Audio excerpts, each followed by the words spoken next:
Hello, can you hear me? Yes? Okay.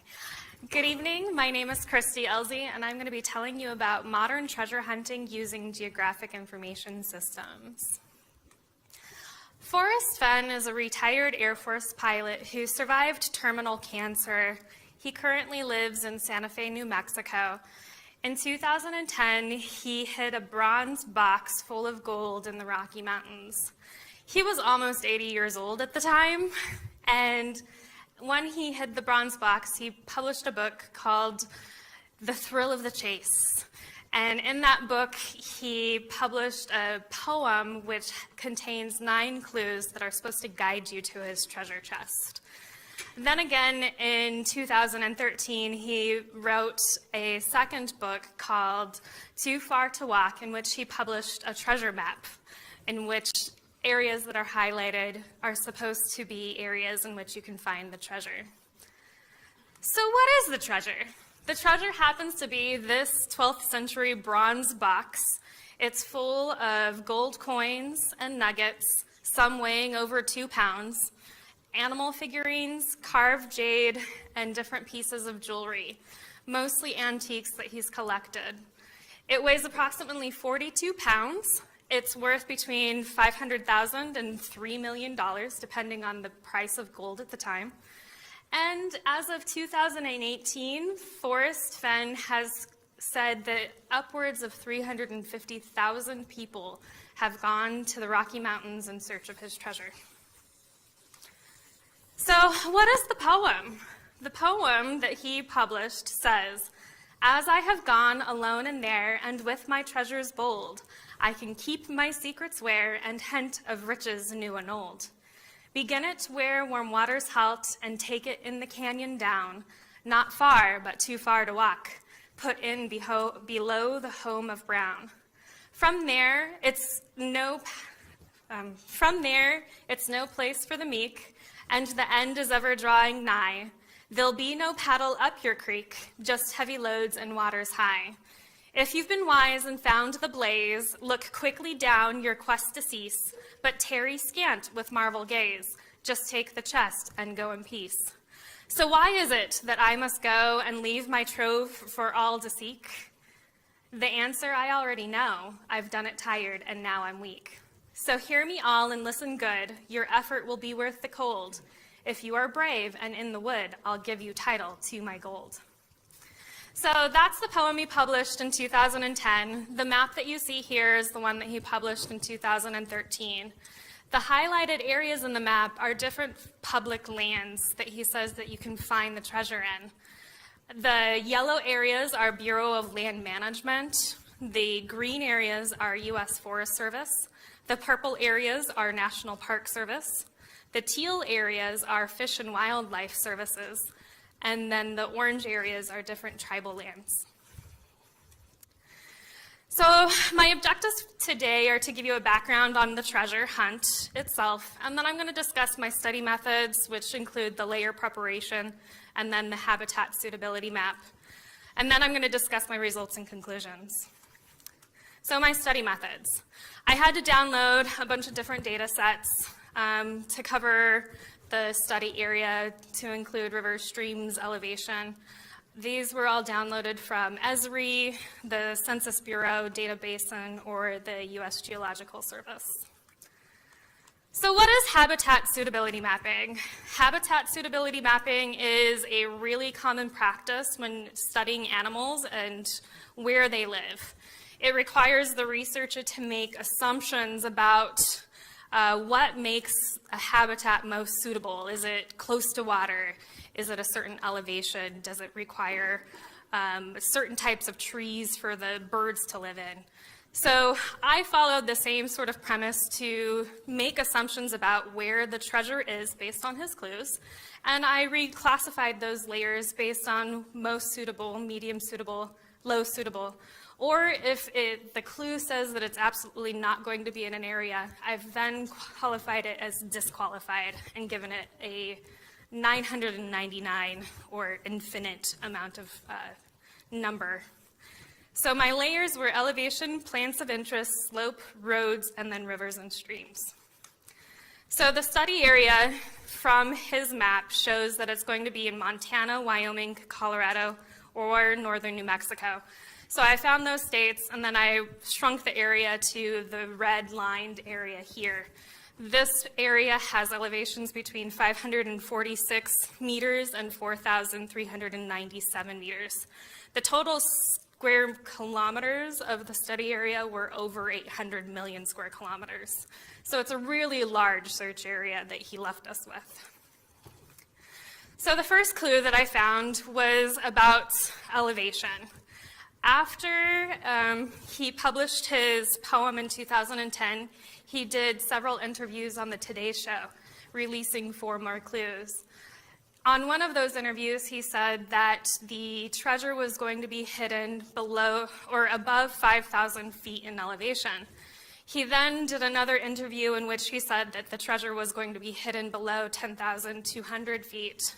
So I went ahead and took that clue, buffered it by 100 feet either direction, so I could maintain some area based on the cell size of my data. And I converted it to meters. So my restricted area is going to be between 1,494 meters and then 3,139. So you can see here the elevation in which the area was restricted, and then I had to reclassify it. So if it's going to be found in that area, it was going to get a 1. And then all of the other areas were disqualified for the treasure and received a 999. So the areas in blue are possible areas for the treasure based on the clue of elevation. His next clue was during a 2015 New Mexico tourism video. He was talking about areas in which you could find the treasure, and he was discussing that where you would find the treasure, you would be able to smell pine, pinyon, and sagebrush. So I found different layers representing pine trees and pinyon, pine within the area, and also sagebrush. But the important thing is where they both live together. So I took the intersection of those 2 plants, whether it was any version of the pine trees or the sagebrush, and you can see that here. So where the plants can be found together were reclassified with a 1, and all of the other areas was reclassified with the 999. The next clue isn't really a clue. It's kind of an assumption based on being able to move across the surface. One of the things that makes it really hard to hike through an area is the slope at which the surface is, so the grade as it goes up. So I've gone ahead and calculated the slope of my data and had to reclassify that. I made an assumption that the area is going to be easiest to travel between 0 and 20 degrees, a little bit more difficult to travel between 20 and 45, really hard to travel but still possible between 25 and 56, and then anything above 56 was reclassified as 999. So you can see those values here. It still means that a good portion of the area of elevation is good based on the clue of slope. So after a couple of years into the treasure hunt, there was unfortunately a few fatalities where people put themselves into some really dangerous situations and other people got lost and required rescuing. So Forrest made a statement that if you can't take 2 trips to your car from yourself, then don't go. He wanted to make sure that people weren't going to hike too far off into the woods. So I've taken that and found the assumption that a healthy human person can walk between 25 and 30 miles a day. So if that's the total, and you make 2 trips, that's 4 times back and forth. So for the total leg length can be only between 5 and 6 miles.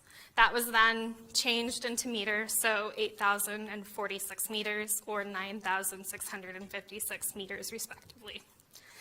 I then calculated the Euclidean distance, which is from any given point, how far is it to the closest road, and reclassified that so that areas within the 8,046 meters were given a 1, and then areas between 46 and 9,656 were given a 2, and everything else was given a 3, or the 999.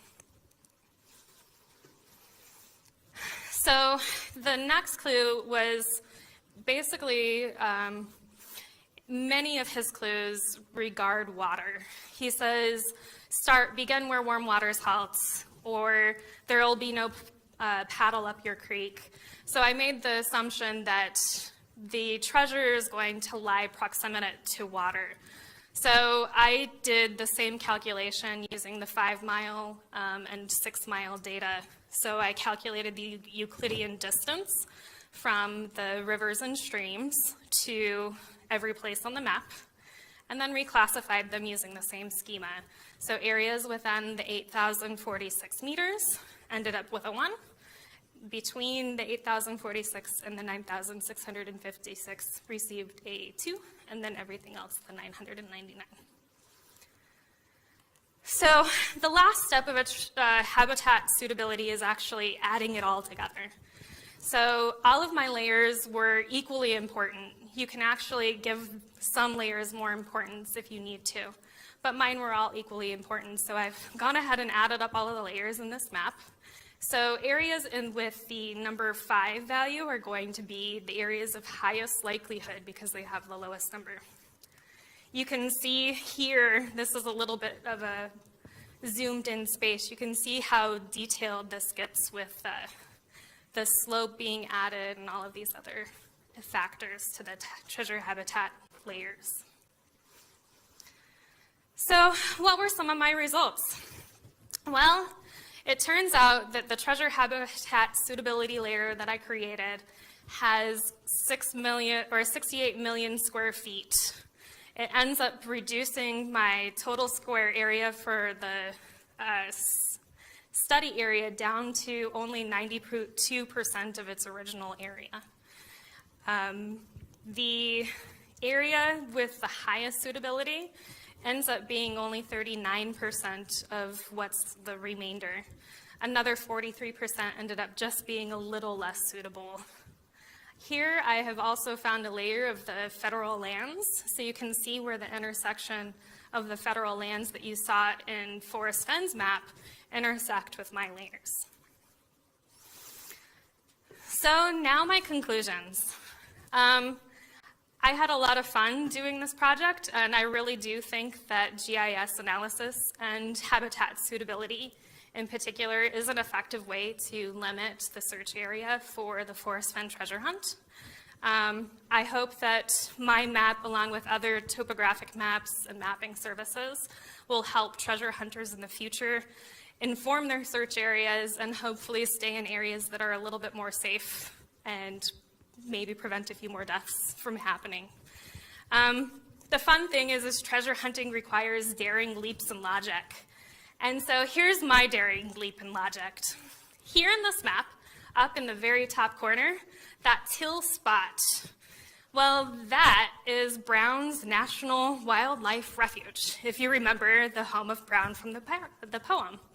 If you follow that down, there's a canyon that goes through Dinosaur National Monument in purple, and maybe, just maybe, the treasure lies somewhere in this treasure habitat down here. Thank you. Any questions?